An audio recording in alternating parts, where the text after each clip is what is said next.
Hey all, today I'm going to show you the game where Caruana got crushed by Korchnoi in the Gibraltar Masters in 2011. I remember watching this game on the Gibraltar live stream with Simon Williams, and it was quite an incredible game with a great attack from Korchnoi. And it was quite surprising actually that he managed to beat Caruana, who's obviously a fantastic player himself. In this game Caruana is white, Korchnoi is black. Caruana kicked off with 1e4, Korchnoi played e5, and knight f3, knight c6, bishop b5 a6, the Rye Lopez, and this is just standard stuff at the moment. Bishop a4 and bishop e7 here, castles, rook e1, and now the knight d7 move from Korchnoi, threatening to play knight b6 to attack the bishop on a4 and preparing f5. White here could play d4, and then I think would follow maybe bishop f6, bishop e3, b5 moving the bishop away, bishop c2, knight b6 and knight bd2. The game would continue and both sides will be reasonably happy with this position.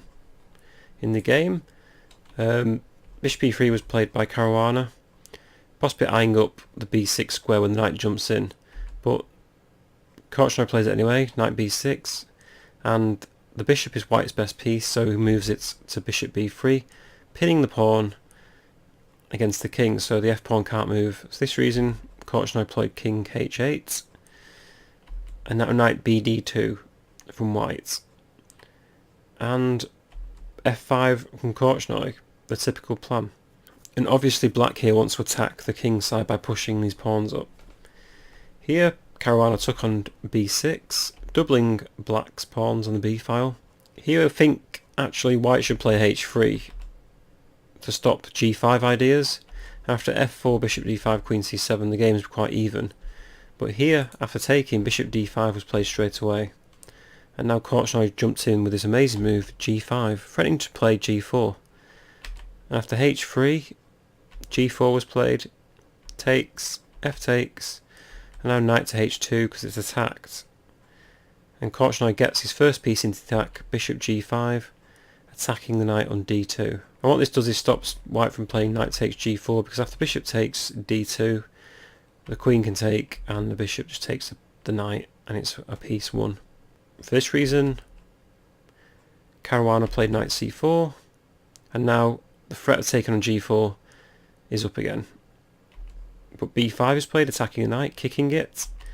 Knight to e3, again attacking this g4 pawn with another piece. h5 here was a potential move that was suggested by the computer, protecting the g4 pawn, and a variation could continue queen e2, queen f6, rook a d1, bishop d7 let's say, and knight hf1, rook a8. Black is slightly better, has the initiative with more space, but it's still relatively even.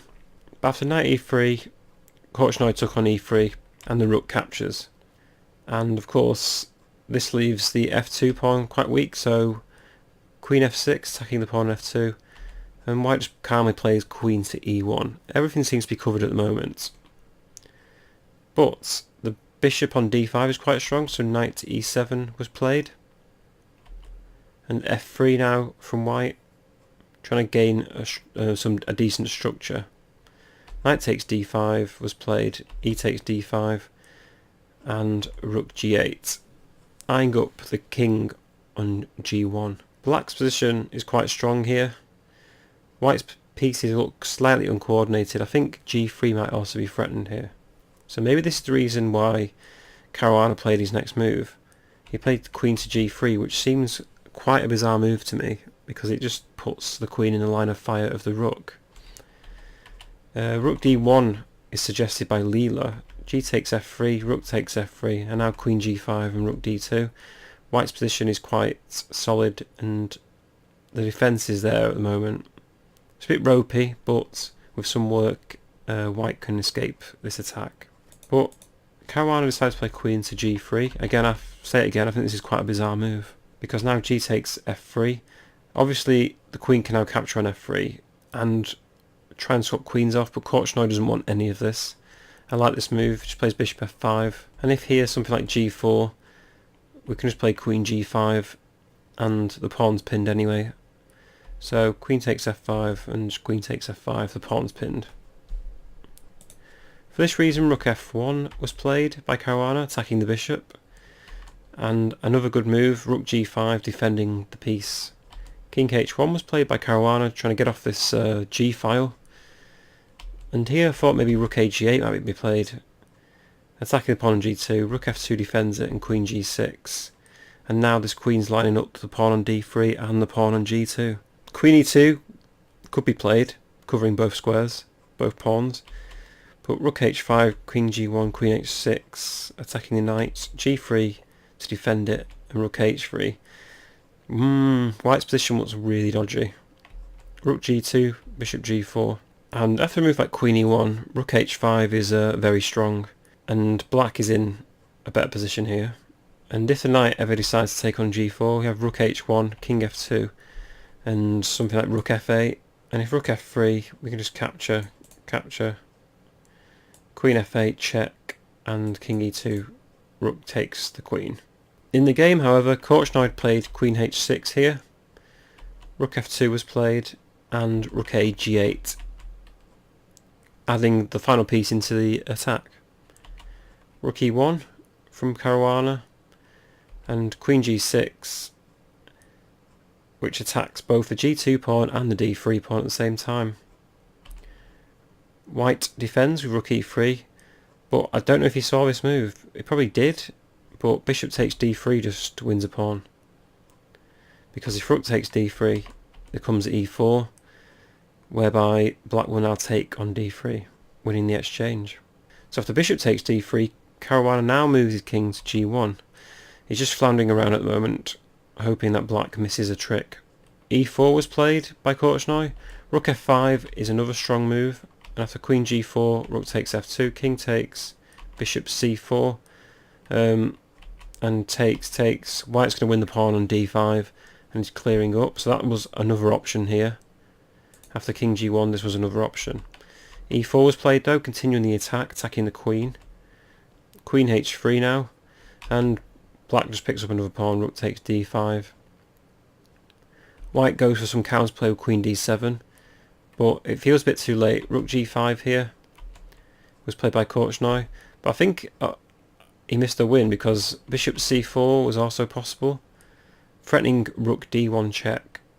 So if the knight f1, bishop takes, king takes, black can now play queen h6, threatening queen h1. And after rook e1, e3 can come. After a move like rook f7, queen h1 check, king e2. Black's pieces are just so coordinated, and rook g3, rook f3 and takes, it's just all over, checkmate. So instead of bishop c4, Korchnoi decides to put his rook back on the g file. Fair enough. g4 now, the g4 pawn's now defended by the knight, but queen h6 threatening rook takes g4 check, and after knight recaptures, black can recapture on e3, so the rook's attacked on e3. Rook f7 now, trying to gain some counterplay. And now again, I think black missed a trick. Rook h5 here is possible, attacking the knight, and once the knight moves, rook h1 check comes, king f2, and we just win the piece. And queen h2 here is now threatened. So Korchnoi is playing a strong game, but he's missing a few of these moves. Here he played rook g7. After rook takes, queen d8 check, rook g8, queen to b6, queen f6. Caruana takes on b7, and rook f8 is played by Korchnoi, threatening to play queen f2 check, winning the rook. Caruana plays queen a7 to protect the rook, and now Korchnoi plays b4, breaking through on the other side of the board. If c takes, rook f7, queen b8, this variation would follow, where white is protecting the rook again, but these two pawns in the centre are just crushing. d5, queen c5, d4, and these two pawns will win the game. Here though, rook h3 is played, threatening mate on h7, you never know. White has a few tricks left, but queen g7, Korchnoi easily sees that.